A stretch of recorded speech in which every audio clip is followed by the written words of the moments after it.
Hi, hello my planty friends. Welcome back to my channel. My name is Abigail and today we are talking about some fall succulent preparation.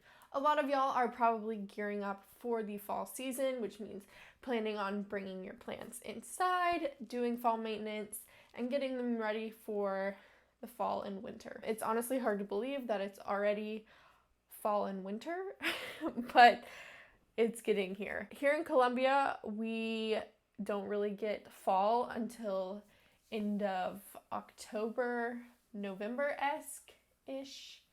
That was a weird way to put it. I wanted to get this out so y'all can, experience what I'm doing in preparation for fall. Plus, a lot of my succulents need a little bit of maintenance because this summer was tough on them, and I wanted to share with you guys what I'm doing. I have several different plants here, and each of them are going to be addressing a different need.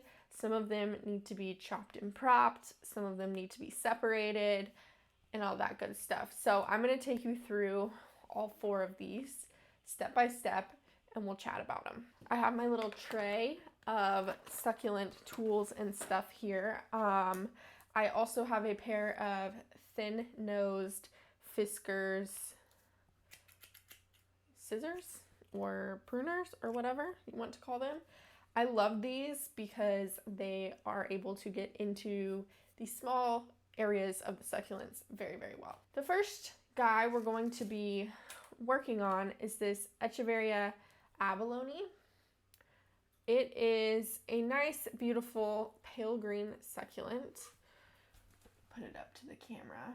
And as you can see here, it's got several pups. This main stem is very, very long. And basically, it just needs to be chopped, propped, and separated. What I'm gonna do is I'm first gonna chop off this mother plant.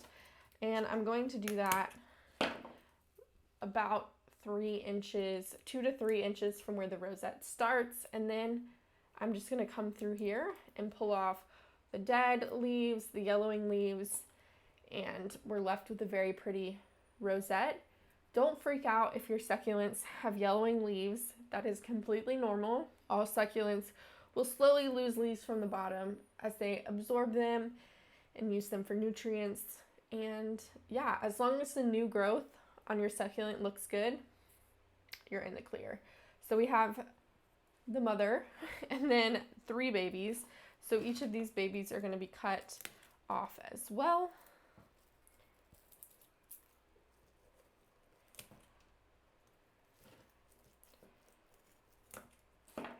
So this is a really good example. On this one, we have a lot of yellowing leaves. So I'm just going to take those off. And then you can see that some of the leaves on the bottom are a lot smaller than the new growth. So what I'm going to do is I'm just going to remove all of the leaves up until the point that I want the succulent to be. There's really no rhyme or reason to it. It's just kind of, you're looking at it from the top. You want to make sure that it looks good. I like to remove the leaves, especially if this is a stretched succulent. This one's not, but I remove leaves up until the point where they're not stretched, so there's not a lot of spacing in between them. I will show you that on our next succulent, but there we go. So we have that one. I'm going to do the same for this one. And some of these leaves that you're pulling off of here, as long as they're not yellowing or dying, they are 100% able to be propagated. So there we go. Now we have 4 cute little succulents. These you can pot up right away if you have dry soil. I have dry soil, so we're going to go ahead and pot up the babies. Oh, I guess one other thing. So this is the stem that we chopped and propped from. I'm going to keep this because it will grow babies. Well, it should grow babies. So this is going to stay in this pot. It's just going to go under a grow light. It's going to be watered normally and all that. So over here, I actually have these little 2-inch square black pots. You can get them on Amazon, but they're a little expensive in my opinion. I got these from a Mountain Crest Garden order. So that's an excuse to not only buy pots, but, get some extra succulents. So I am just filling up this soil to the top. I bottom water my succulents, so I don't have to worry about you know, pouring water on top, soil spilling out, whatever. Then, because these cuttings are fresh, you don't want to put it in wet soil. So we have dry soil. And then you just, you know, take them and pop them in there. Put the stem in the soil. I like to trim the stem down to a more reasonable size. But yeah, now we have 3 potted up babies and the mother. I'm going to let this callus for a bit. I need to get another pot for it, but that's how that is going to be. Out of that 1 succulent, we got 3 babies, a mother plant, leaves to propagate, and a stem that's going to grow babies. So we have plenty of babies from that. This one is the next easiest one. This is an Echeveria cubic frost. It's got a very pretty color, pretty shape. I love the shape of the leaves. It kind of reminds me of a topsy-turvy, but it's not. So as you can see, this guy has lost a bunch of leaves on this side, which is completely normal. That was probably the side that wasn't facing the sun. I'm going to remove the bottom leaves up until I'm happy, and then we'll chop it and prop it. So here's our pile of leaves that I pulled off. I'm just gonna put those in a little pile.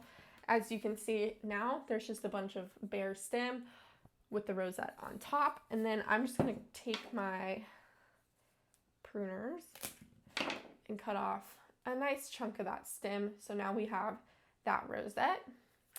And again, like the other Echeveria, this one is just gonna stay in this pot and it should sprout new babies. This dude is a Crassula. I'm pretty sure it's a string of buttons. This was actually a clearance plant rescue that I got. It has some places where some of the leaves have like burned, I think, and then died. It's also just really tall and I don't want it to look like this, and it just needs to be cleaned up. There's some spots where, you know, the bare stem is hanging out. Yeah, so I'm just gonna take this and we're just gonna trim it back so it's more pretty. So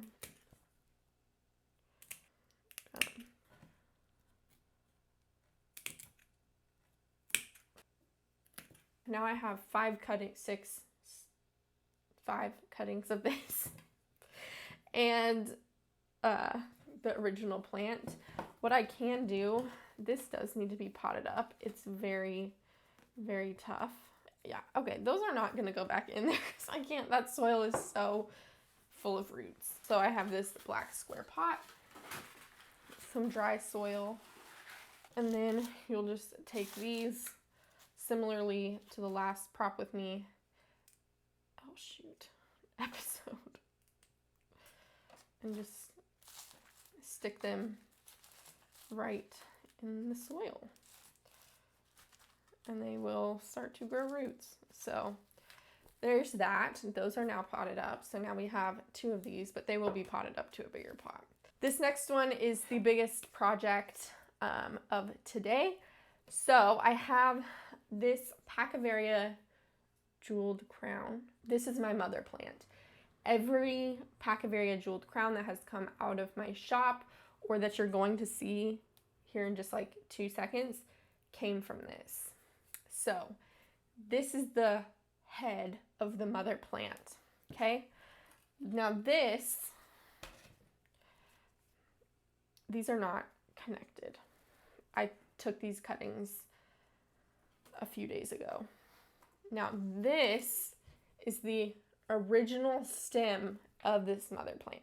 So she originally lived on here. I chopped her, propped her, and these 4 plants are what grew off of the mother's stem. I originally wasn't going to repot this arrangement, but the other day I went outside and there were some weird marks on the succulent. Something was eating it. And I was like, okay, that's interesting. So I pulled off the one rosette that had the damage and I was like, we'll see if that does anything. Like maybe the pest is in here. Maybe I can catch it and, you know, dispose of it. But then I went out the next day and the rest of them had marks on it like they were being eaten. And I was like, okay, that's weird. So I brought the plant in. I chopped them all off, and there was a little grasshopper living in there, and he was just snacking away on my succulents. Thank you, Mr. Grasshopper. I caught him, put him back outside, so he can live once again. But what I'm gonna do is, since I've already chopped these, I'm going to put them back in this pot, as well as this mother plant. I'm going to chop her and just stick her in here. These are gonna go in as cuttings, just because I don't want to have this many individual plants. I'm actually leaving this stem in here to see what happens. It should grow some more babies. So I'm going to show you guys one of my favorite tools. This is a hole digger, okay? And it is just like a little stick that you just pop in here and just go like this. And then it makes a hole that you can put your plants in. I'm just going to go around here, make these little divots, so that way I can slide in my cuttings, and then it should be all good. There's that. Now I have 5 plants in here. They are going to establish and grow out and look perfectly fine, perfectly normal. That kind of takes us through succulent maintenance for the fall. Like I said, I just wanted to show you guys some ways to go ahead and prep your succulents for the fall. You don't want to wait till it's super, super cold outside and dark to be chopping up your succulents, propagating them and stuff like that, because they do prop best in the spring and summer months because it is their growing season. However, if you hit the timing just right and you start propping, now you're chopping, propping, they can at least establish a decent root system before they go into dormancy. Now, if you have them underneath grow lights like this, or any other kind of grow lights, you will be perfectly fine because that is simulating the outdoors and light. You won't really have any issue with dormancy and struggling plants, but just to play it safe, the earlier you do it, the better. I do want to talk about in another video how I'm preventing pests and bringing them inside and what's been happening. We have had some caterpillars just chilling out in my grow racks, and I'll come in and some of the leaves will be eaten, and I'm just like, oh God. And so trying to find a brown caterpillar on soil is almost impossible, but it can be done. Anywho, that is it for today's video. I hope you guys enjoyed it. Leave any questions you have down below. Succulent maintenance videos will be coming, more of them. So make sure you stay tuned for that, and I will see you guys in another planty video very, very soon.